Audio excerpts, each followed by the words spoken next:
Hello and welcome to this video on drop 2 voicings for guitar. Actually, if you're a pianist or vibraphonist or you play any harmonic instrument, this video will be useful to you because I'm going to write in standard notation and then later tablature to discuss the basic definition of a drop 2 voicing. I've written a book called The Complete Guide to Drop Voicing for Guitar, and I noticed on a Reddit thread some people discussing my book and various topics to do with drop 2 voicings. And one of the commenters said that it's an overly academic way of thinking and that musicians like Wes Montgomery never had the drop 2 naming system, and so it's just a bunch of nonsense, just ignore it. And while I do agree that sometimes jazz theory talk and books become a little overly academic, whether musicians like Duke Ellington, Cedar Walton, Wynton Kelly, Wes Montgomery, whether these musicians called this drop 2 or not is a little bit besides the point because they definitely played these voicings. The voicing system has to do with the spacing, so whatever we call it, it's a little bit arbitrary. It doesn't matter what we call it, but this is definitely in use.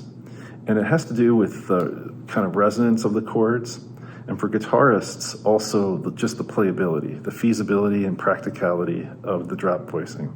Drop 2 is probably one of the most comfortable voicings to play on the guitar, and so they sort of predominate in the standard jazz guitar approach. Good first kind of jazz voicing to learn. So what is a drop 2 voicing? Well, let's begin just by laying this out. The first concept I need you to understand is the concept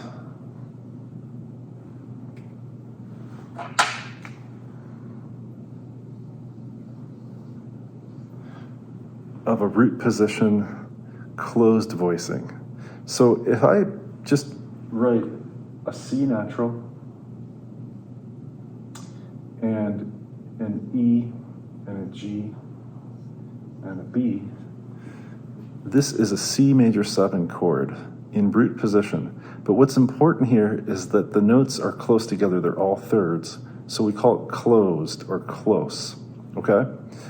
We could write the chord symbol like this with a triangle. Some people prefer to write just major 7, M-A-J-7.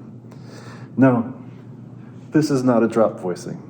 A drop voicing takes this chord and counts from the top. First note is the top note, second note from the top. We drop this down an octave. So we put it here. And what we get is this chord.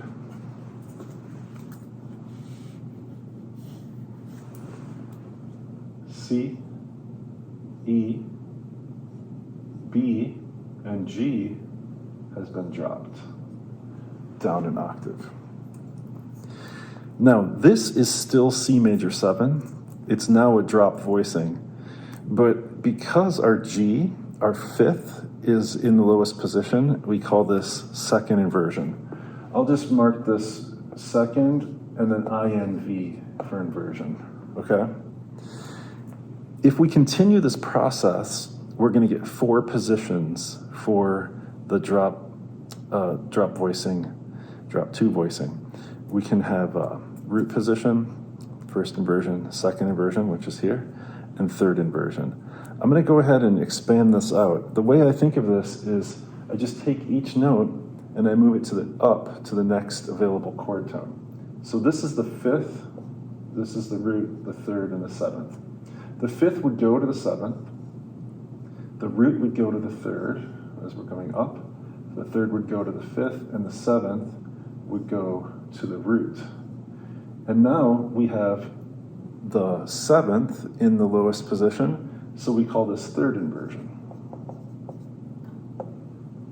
And you can see as we go here, I'm going to actually, to avoid ledger lines and getting way up high on the staff, I'm going to take things down, all the tones down an octave at this point. But we're going to have the same basic drop 2 spacing. So I hope that's not confusing, but instead of going to this C, I'm going to go to this C. okay? So the B, the seventh, is going to go to the root, right? The third of the chord would go to G, which is the fifth. The fifth of the chord would go to B, which is the seventh. And then the root of the chord would go to the third, E. Now, just for a moment, you non-guitarists, bear with me a second. What I'm going to do is make, here on the bottom, I'm going to add an extra line to my staff, and I'm going to create a tab, just so that the guitarists can see this shape. So this particular chord shape is one that most of us know, and we would play it like this: 3, 5, 4, 5. Okay? Another way you could think of this is, instead of tab here, I'll break this off. Check this out. If these are the strings of the guitar, 1, 2, 3, 4, 5, 6 strings, this chord would be played like this.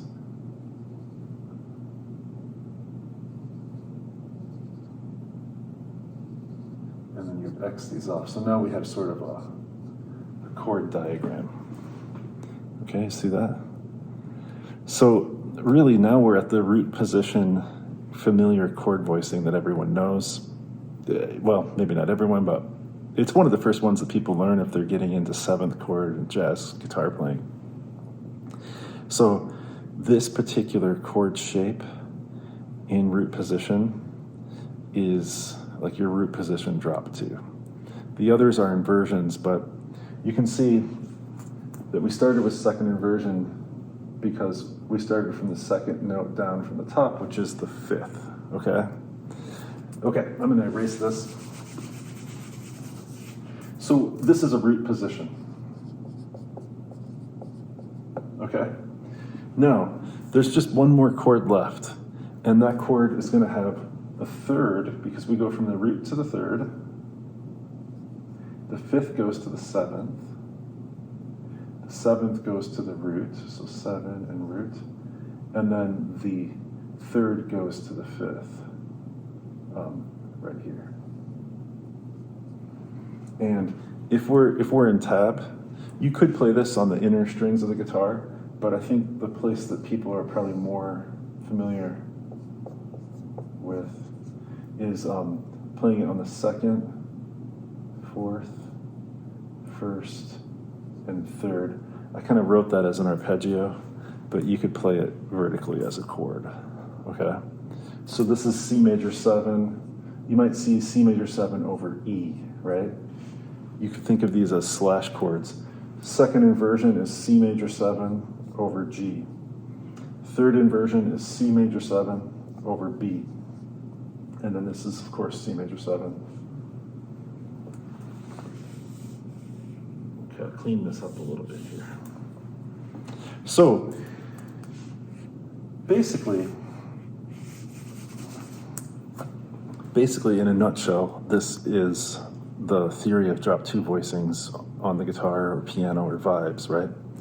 But there's a question always about how to really learn this and implement this in your playing. And in jazz, there are lots of what we call 2-5-1 progressions, which basically are a minor chord, which is kind of a predominant chord, a chord that happens before a 5 chord. Then you have a dominant 7th chord. Then you have a major 7th chord. Or in the case of a minor 2-5, you have a minor 7 flat 5 2 chord going to a dominant chord, often with a flat 9, going to a minor 6th or a minor 7, minor major 7, some kind of minor home bass, some kind of resolution there.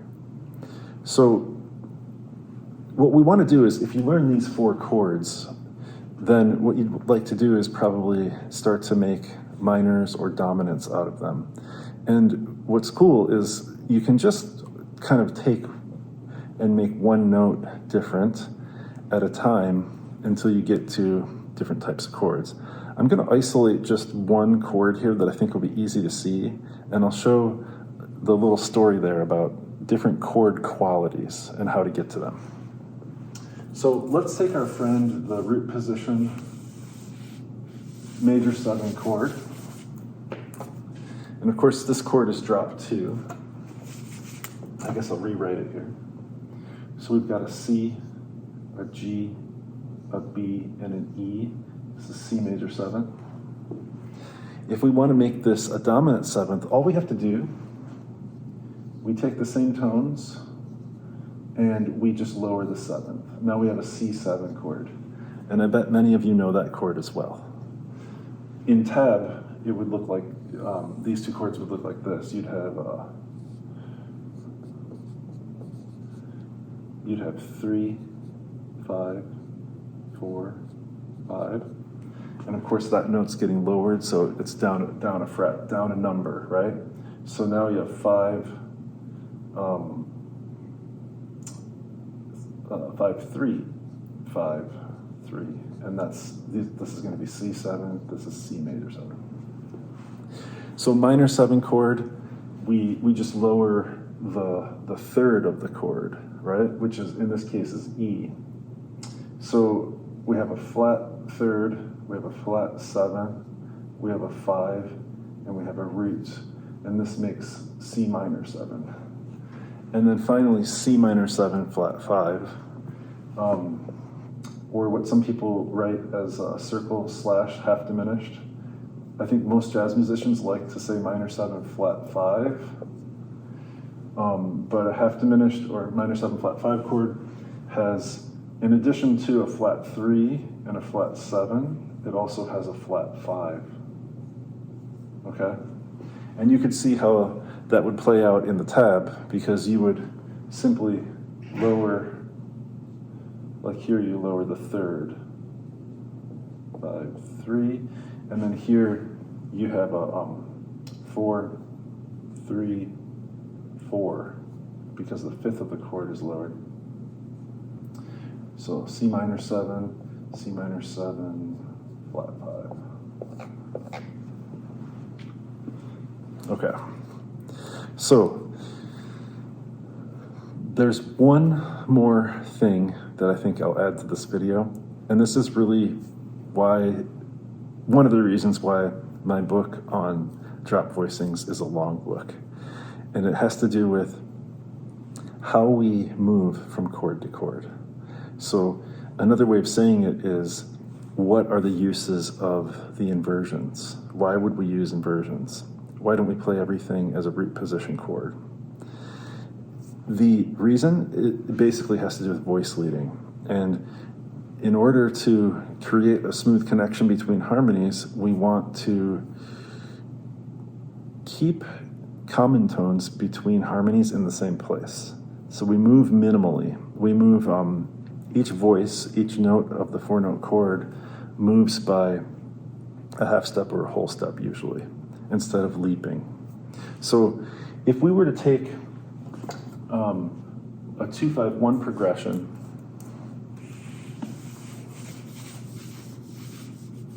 which are so common to jazz, let's say that we want to get, our hope is to arrive at this chord, not start on this chord, but to arrive there. So here's what we can do.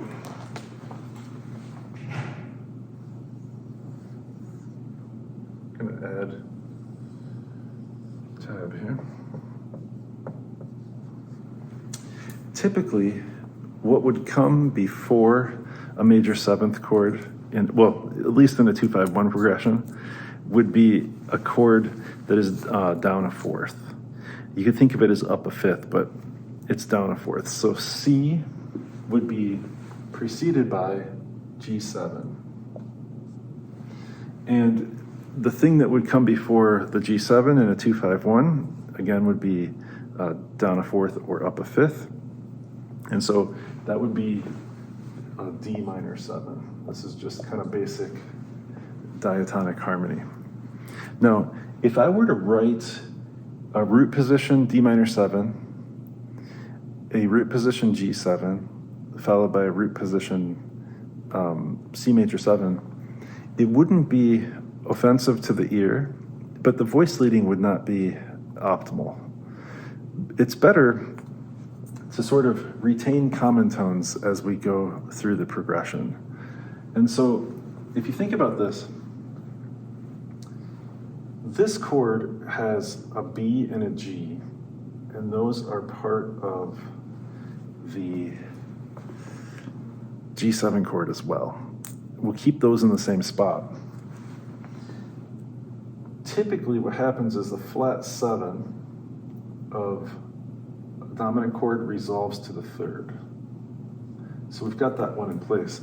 The only thing we're missing is the 5th of the G7 chord, which is the note D.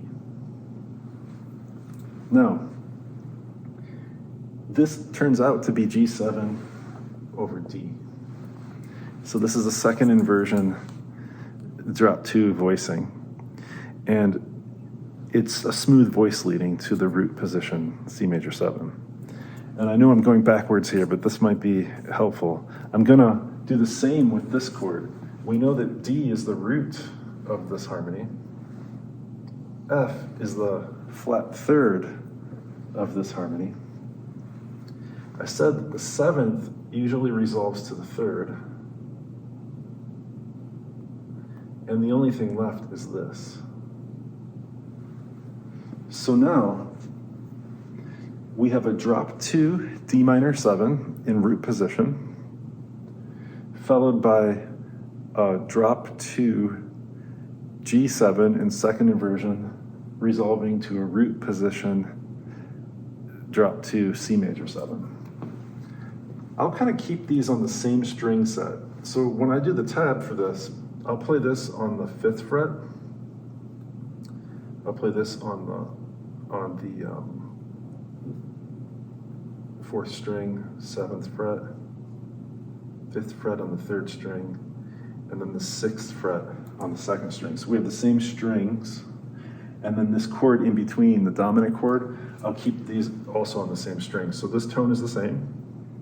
This one moves down, this one moves down, and then this one is the same. Now, if you play these voicings on your guitar, you'll hear how smooth that voice leading is. So, this turned out to be a longer video than I thought, but the basic idea here is to understand what a drop voicing is, whether or not historical players called it a drop 2, they definitely used these exact same spacings, and this is how we derive them, and we call it drop 2 now. Maybe for the last 30 years or so, it's been common to call these drop voicings. And the takeaway here is that if you learn just that one, the C major 7, you can derive a lot of other chord qualities by simply moving one note at a time. But the real application of these voicings has to do with the smooth transition from harmony to harmony. As we saw here, we're using a second inversion drop voicing to retain common tones and then to basically ensure a nice continuous flow with the retention of common tones. This is what my drop voicing for guitar book is all about. And I hope this helps to answer some questions and maybe get people started on the kind of foundational theory for jazz harmony. All right, thank you.